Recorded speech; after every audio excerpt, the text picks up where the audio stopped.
ตายเร็วบางช้าบางอย่างที่เห็นบาปหรือบุญหนุนน้ำปิดกำอีมองไม่เห็นความเป็นจริงสิ่งได้มาท่านทั้งหลายยังไม่ตายอย่าประมาทอย่าได้พลาดความจริงสิ่งควรหาจงให้ทานรักษาศีลภาวนาตายไม่ว่าถ้ามีบทคำจุดใจในโลกนี้มีใครไม่ตายบ้างถึงรูปร่างจะสวยงามสักแค่ไหนยอดสงสารมันมีกว่าใครหนีไม่พ้นก็ต้องตายว่าชีวาคิดถึงตายมันช่วยคลายไม่ให้ตีชวนให้คิดถึงความจริงสิ่งที่เห็น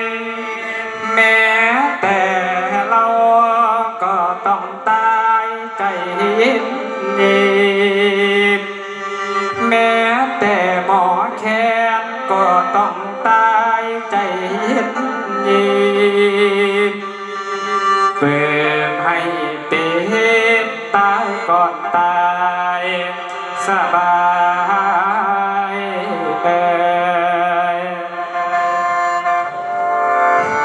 ละบุญขันว่าบุญหายสุดเสียกายรับลงคือตะเกียงก็เหลือไว้ตั้งแต่เสียคนสิได้จำจริงเห็นความดีไว้อย่าสิลืมเลิกคุณทางอย่าสิลืมโอ้ยโอ้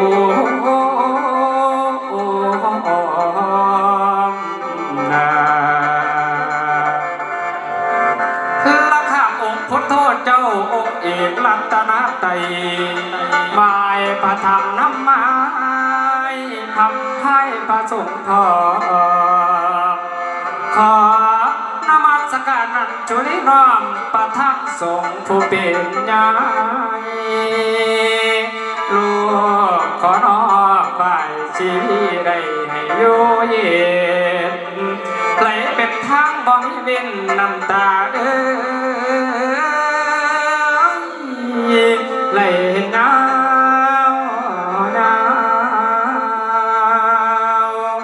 ย้อนแวย้อนว่าแม่หนูโพธิจักของเฮานี่เป็นไรแล้วไปแล้วบ่มีมือสิตาวคือญาติพี่น้องเพิ่นกันมาเว้นพร้อมมาทรงนอสการเอาทั้งกุศลทานเคยสร้างเอามาตุม10 บ้านไหลเอาใจมาหอมมาส่งเด้อได้ยินบ่คันแม่นรับรู้แล้วอย่ามีหูห่วงอันใดบุญที่เจ้าได้ทำไว้ให้นำสู่สวงสวรรค์เอาทั้งกุศลทานกุศลทา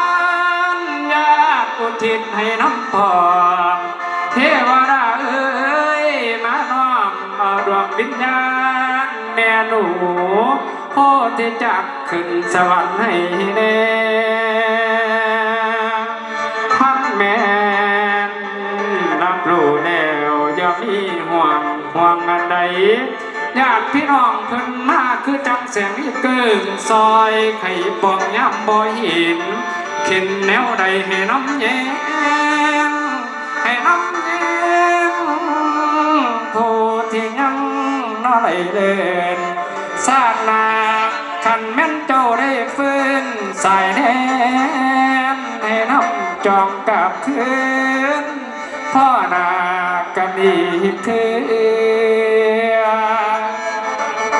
ขันแม่นบุญพละให้สมดังแม่นมโน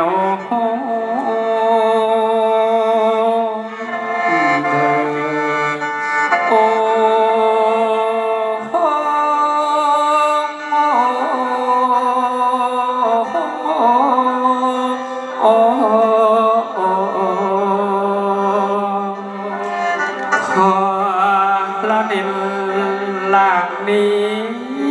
ผู้เป็นยายโปรดรับกายแม่หนูไปสู่เพนธรณีหลังนี้แม่จงมารับคืนส่งจิตคืนสู่แดนสวรรค์เถิดจากลาแล้วชาตินี้ไม่คืนกาจากลายามีเสด็จเหลือแต่ความดีที่ทำได้คำเชยโอ้ใจสุดอาบอนขอไล่ลา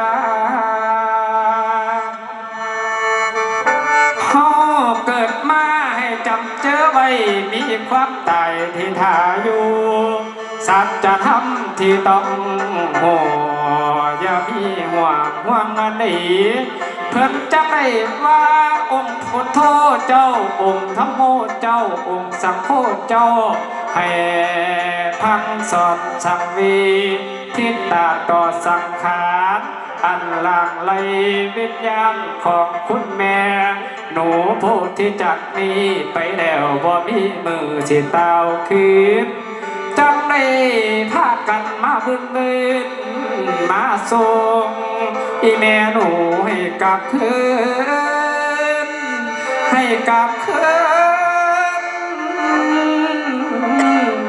นะพ่อนาก็ดีคือให้เจ้าคืนนอนสวรรค์ของน้องวิมานโพนเป็นหรือวิมานโพ